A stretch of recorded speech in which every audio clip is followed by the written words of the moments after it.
नमस्कार दोस्तों, आपका मेरे चैनल दिव्य देव दृष्टि में स्वागत है। आज मैं आपको वैशाख मास की एक गरीब पति पत्नी की कहानी सुनाने जा रही हूँ।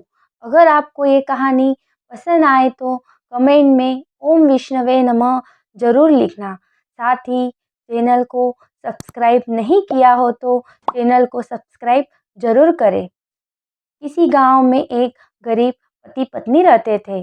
पत्नी धार्मिक प्रवृत्ति की थी, रोज भगवान की पूजा अर्चना किया करती थी। पति वन से लकड़ी काट कर लाता था और बाजार में बेचकर जो पैसे मिलते उसी से अपना और अपनी पत्नी का गुजारा करता था। एक बार पत्नी को पूजा करते हुए देखा तो उसने अपनी पत्नी से कहा, क्यों तुम इतनी पूजा पाठ करती हो? भगवान कुछ नहीं करते, अपने दिन जैसे पहले थे वैसे ही अब भी है। उसकी पत्नी ने कहा, आप ऐसा मत कहो, आप भगवान पर विश्वास रखो।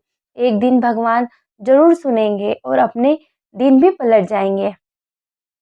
एक बार की बात है, वैशाख का महीना आया। वैशाख महीने में स्नान का बहुत महत्व है। पत्नी भी वैशाख स्नान करती है और पीपल को भी सींचती है और मंदिर में पूजा पाठ किया करती थी। पत्नी ने सोच रखा था कि वैशाख के आखिरी दिन 5 ब्राह्मणों को खाना खिलाऊंगी। इसलिए जब भी उसका पति लकड़ी काट कर लाता, उसमें से एक लकड़ी रोज निकाल लिया करती थी।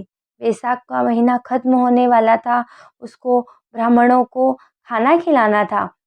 इसलिए वह उन लकड़ियों को इकट्ठा कर भगवान का नाम लेकर बेचने निकल जाती है। इतने में लकड़ियाँ चंदन की हो जाती है। जैसे वह महल के पास से गुजरती है, चंदन की लकड़ियों की खुशबू राजा तक पहुंचती है। राजा पत्नी को अंदर बुलाते हैं। पत्नी को पूछते हैं, इन लकड़ियों की क्या कीमत लोगी? पत्नी कहती है, जितना भी आप दो, लेकिन आज मुझे 5 ब्राह्मणों को खाना खिलाना है, उतना जरूर देना। राजा ने कहा, ठीक है। पत्नी घर आ जाती है।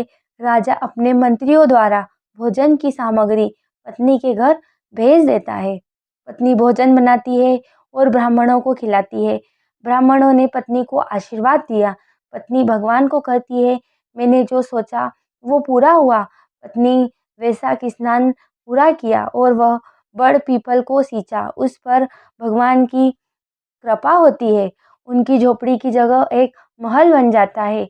वह बहुत खुश होते हैं। पति लकड़ी बेचकर घर आता है। वह देखता है उसकी झोपड़ी की जगह एक महल बन गया है। वह पड़ोसन से पूछता है, बहन ये महल किसका है? मेरी झोपड़ी कहाँ है? पड़ोसन कहती है, तुम्हारी पत्नी रोजाना पूजा पाठ करती है, भगवान पर विश्वास करती है, इसलिए आज तुम्हारे दिन पलट गए हैं। इतने में पत्नी आती है। वह भी कहती है, मैंने वैशाख स्नान किया है और बड़ पीपल को सींचा है, उसी कारण भगवान ने हम पर कृपा की है। तब पति पत्नी की बात सुनकर बहुत खुश होता है।